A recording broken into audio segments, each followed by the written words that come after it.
সম্মানিত ইমাম, খতিব, মুয়াজ্জিন এবং অন্য ধর্মের ধর্মীয় গুরুদের নিয়ে আয়োজিত আজকের এই অনুষ্ঠানের সম্মানিত সভাপতি,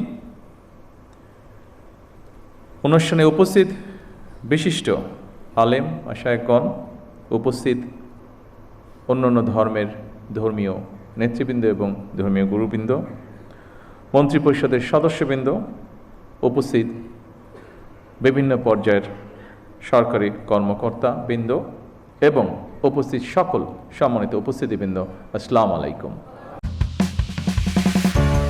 মায়ের মমতা আমি বুঝি, মমতা আটা ময়দা সুজি, সাথে গুণগত মানে অতুলনীয়।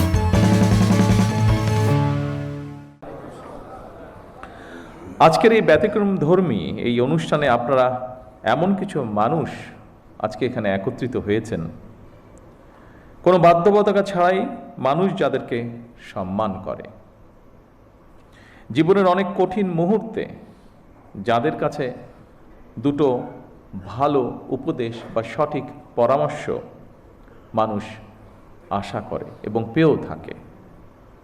আজকের এই অনুষ্ঠানে রয়েছেন ইসলাম ধর্মের ধর্মীয় ব্যক্তিত্ব, ইমাম, খতিব, মুয়াজ্জিম সাহেবগণ। উপস্থিত রয়েছেন একই সঙ্গে হিন্দু, বৌদ্ধ, খ্রিস্টান ধর্মের বিভিন্ন নেতৃত্ব, পুরোহিত, সেবায়েত, বিহার অধ্যক্ষ এবং উপাধ্যক্ষ। যে উদ্দেশ্যে আজ আমরা এখানে একত্রিত হয়েছি, ইতিমধ্যেই আপনারা সেটি দেখেছেন, সেটি জেনেছেন, সেটি আপনারা শুনেছেন। বিশেষ দিনে প্রিয়জনকে দিন সাউন্ড এক্সের হেডফোন।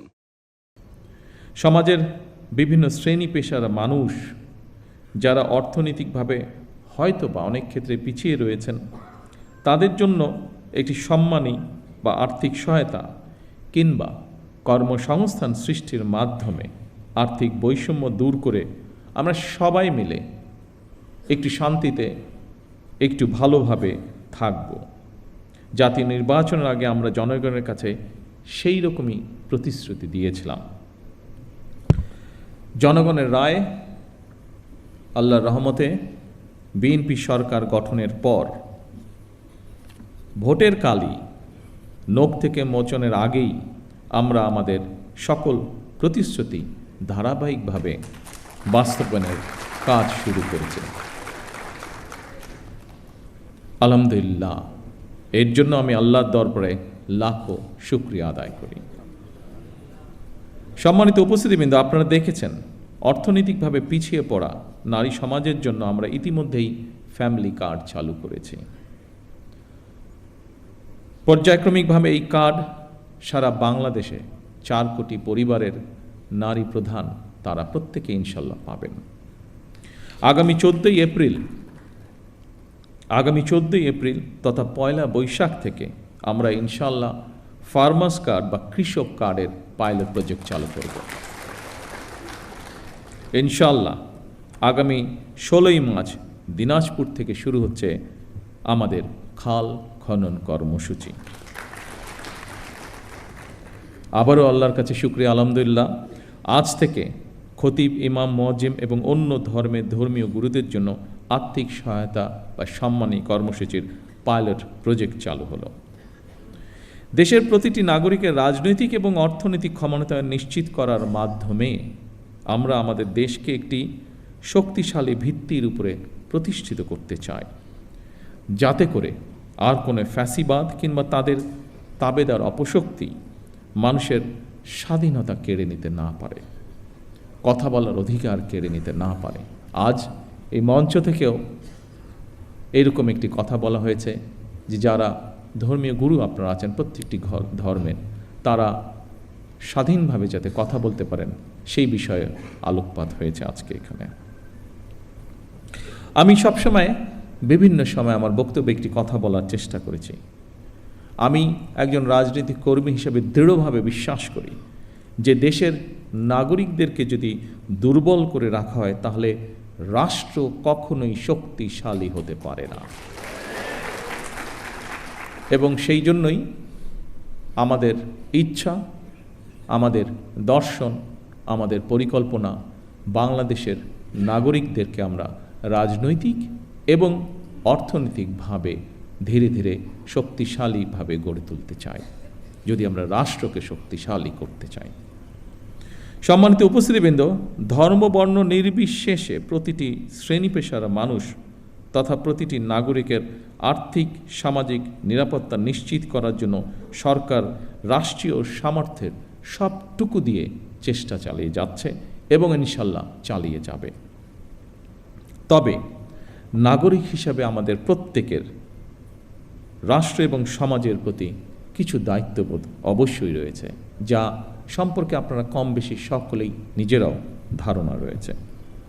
নাগরিক হিসেবে আমরা যদি যে যার অবস্থান থেকে রাষ্ট্র এবং সমাজের প্রতি যার যার সঠিক দায়িত্বটি পালন করি, আমি এই দেশের নাগরিক হিসাবে, একজন রাজনৈতিক কর্মী হিসাবে দৃঢ়ভাবে বিশ্বাস করে ইনশাআল্লাহ দ্রুততম সময়ের ভিতরে আমরা রাজনৈতিকভাবে এবং অর্থনৈতিকভাবে একটি সুন্দর স্বনির্ভর আমাদের প্রত্যাশিত বাংলাদেশ গড়ার কাজে এগিয়ে নিয়ে যেতে পারব। সম্মানিত ধর্মীয় নেতৃবৃন্দ, দুনিয়ার কল্যাণের পাশাপাশি আখিরাতের কল্যাণের জন্য প্রার্থনার কথা পবিত্র কোরআনে কারিমে উল্লেখ রয়েছে। ইহকালীন পরকালীন কল্যাণ বিষয়ক নির্দেশনা নিঃসন্দেহে অন্য ধর্মাবলম্বী ধর্মীয় বিধিবিধান অনুযায়ী নির্দেশিত রয়েছে। সুতরাং ধর্মীয় বিধিবিধানের আলোকেই আপনারা আপনাদের শিক্ষা, দীক্ষা ও যোগ্যতা এবং অভিজ্ঞতাকে কিভাবে আরও বেশি করে দেশ এবং জনগণের কল্যাণের প্রয়োগ করতে পারেন, সেই চিন্তা এবং চেষ্টাও অব্যাহত রাখা অত্যন্ত জরুরি এই দেশের জন্য। অর্থনৈতিকভাবে সমৃদ্ধ রাষ্ট্র মানুষের জীবনে হয়তো আর্থিক স্বাচ্ছন্দ্য নিশ্চিত করে, কিন্তু ধৈর্য, সততা, কৃতজ্ঞতাবোধ, শ্রদ্ধা, আনুগত্য, সংহতি, সহনশীলতা, উদারতা, বন্ধুত্ব, বিনয়, দায় কিংবা দয়া, এই সমস্ত বৈশিষ্ট্যগুলো অর্জন ছাড়া একজন ব্যক্তি মানবিক গুণাবলী সম্পন্ন হয়ে উঠতে পারে না। এই ধরনের মানবিক বৈশিষ্ট্যগুলো অর্জনের জন্য ধর্মীয়, সামাজিক, নৈতিক মূল্যবোধে উজ্জীবিত হওয়া অত্যন্ত জরুরি বলে আমি মনে করি। বিশেষ করে স্বৈরাচারের পতনের পর, বিতাড়িত হয়ে যাওয়ার পর এটি সমগ্র দেশে সকল শ্রেণী, সকল বয়সের মানুষের মধ্যে আরও বেশি প্রয়োজন। বিশেষ করে আগামী দিন যারা এই দেশকে নেতৃত্ব দেবে তাদের জন্য আরও বেশি প্রয়োজন। এই ধরনের মানবিক বৈশিষ্ট্যগুলো অর্জনের জন্য ধর্মীয়, রাজনৈতিক, সামাজিক, নৈতিক মূল্যবোধে উজ্জীবিত হওয়া অত্যন্ত জরুরি। রাষ্ট্র, সমাজ এবং প্রতিবেশ থেকে অর্জিত আচরণ থেকেই মানুষ তার শুদ্ধ জীবন এবং সুস্থ চিন্তার মানসিক নির্দেশনা পায়। পবিত্র হাদিসে বলা হয়েছে, যার আমানতদারি নেই, যার কাছে নিরাপত্তা নেই, সে প্রকৃত ঈমানদার নয়। যার ওয়াদা ঠিক নেই, তার কোনো ধর্মও নেই। প্রতিহিংসা এবং সহিংসতা মুক্ত একটি নিরাপদ সমাজ বিনির্মাণের ক্ষেত্রে ধর্মের এই উদার নৈতিক শিক্ষণীয় বিষয়গুলো অতুলনীয়। আমার বিশ্বাস, একটি নৈতিক সমৃদ্ধ মানব সমাজ গঠনের জন্য প্রতিটি ধর্মেই এ ধরনের ইতিবাচক বার্তা রয়েছে। সেজন্যই সম্মানিত উপস্থিতিবৃন্দ, সকল ধর্মের সম্মানিত নেতৃবৃন্দ, গুরুবৃন্দ, একটি ধর্মীয়, সামাজিক, নৈতিক মূল্যবোধে সমৃদ্ধ মানসিকতা তৈরির ক্ষেত্রে আপনাদের মতন ধর্মীয় জ্ঞানসম্পন্ন মানুষদের ভূমিকা অত্যন্ত গুরুত্বপূর্ণ। সম্মানিত ধর্মীয় নেতৃবৃন্দ, দেশে প্রায় 3.5 লক্ষ বা তার কিছু বেশি মসজিদ রয়েছে। এর বাইরে অন্যান্য ধর্মীয় প্রতিষ্ঠানগুলোও রয়েছে। আমরা সারা দেশে মসজিদ এবং এই ধর্মীয় প্রতিষ্ঠানগুলোর ধর্মীয়, সামাজিক এবং নৈতিক শিক্ষা কার্যক্রমের কেন্দ্রবিন্দুতে পরিণত করতে চাই। স্বাধীনতার ঘোষক শহীদ রাষ্ট্রপতি জিয়াউর রহমান সরকারের সময় দেশে প্রথমবারের মতন ইমাম প্রশিক্ষণ একাডেমি চালু হয়েছিল। 1993 সালে যা এখানে আমাদের আজকের একজন আলোচক উল্লেখ করে গিয়েছেন। 1993 সালে বেগম খালেদা জিয়া সরকারের সময় মসজিদ ভিত্তিক শিশু এবং গণশিক্ষা কার্যক্রম চালু হয়েছিল। বর্তমান সরকারও ইমাম মুয়াজ্জিম সাহেবদের জন্য একটি সহ অন্যান্য ধর্মগুরুদের জন্য একটি নির্দিষ্ট হারে সম্মানী ভাতা প্রদানের পাশাপাশি আপনাদেরকে আরও যোগ্যতরভাবে নেতৃত্ব দেওয়ার জন্য আরও কীভাবে রাষ্ট্রীয় উন্নয়নে আপনাদের প্রতিভাকে ব্যবহার করা যায় সেই পরিকল্পনাও গ্রহণ করার কাজে হাত দিয়েছে।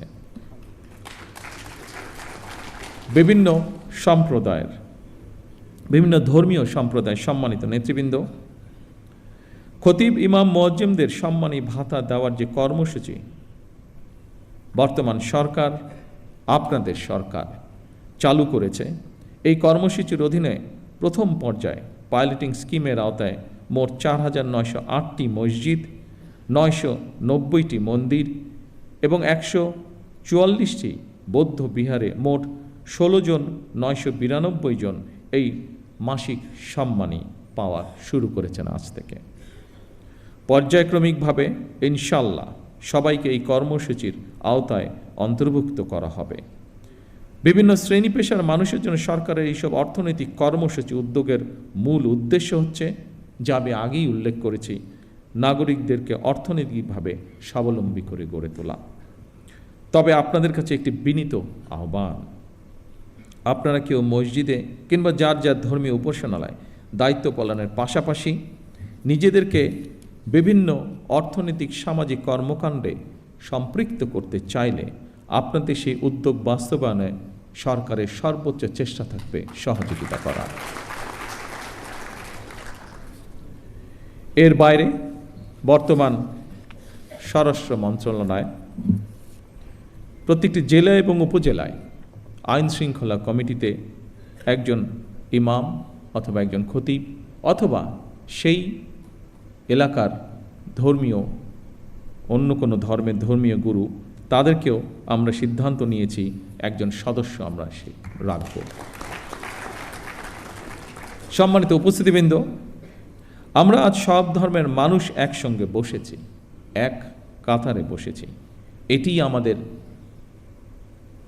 বাংলাদেশের আবহমান কালের ঐতিহ্য। কেউ যেন আমাদের মধ্যে বিভেদ সৃষ্টি করতে না পারে। মুসলমান, হিন্দু, বৌদ্ধ, খ্রিস্টান, আমরা সবাই মিলে ইনশাল্লাহ একটি শান্তিময়, শান্তিপূর্ণ বাংলাদেশ গড়ে তুলব একসাথে। সকলের জন্য আমরা গড়ে তুলব একটি নিরাপদ রাষ্ট্র, একটি নিরাপদ সমাজ, যা প্রতিটি শ্রেণী পেশার মানুষের কাম্য।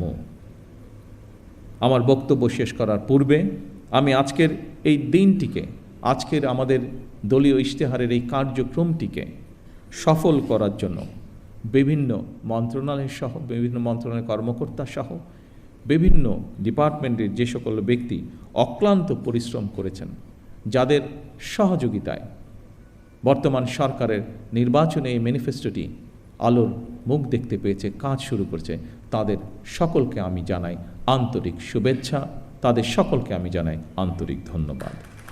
পরিশেষে আসুন আবারও আমরা আজকের এই অনুষ্ঠানের মাধ্যমে শপথ গ্রহণ করি, আমাদের এই প্রিয় বাংলাদেশকে আমরা একটি এমন দেশ হিসেবে গড়ে তুলব যেখানে আমরা সকলে, প্রতিটি ধর্মের মানুষ, প্রতিটি শ্রেণী পেশার মানুষ, আমরা শান্তিতে বসবাস করতে পারি।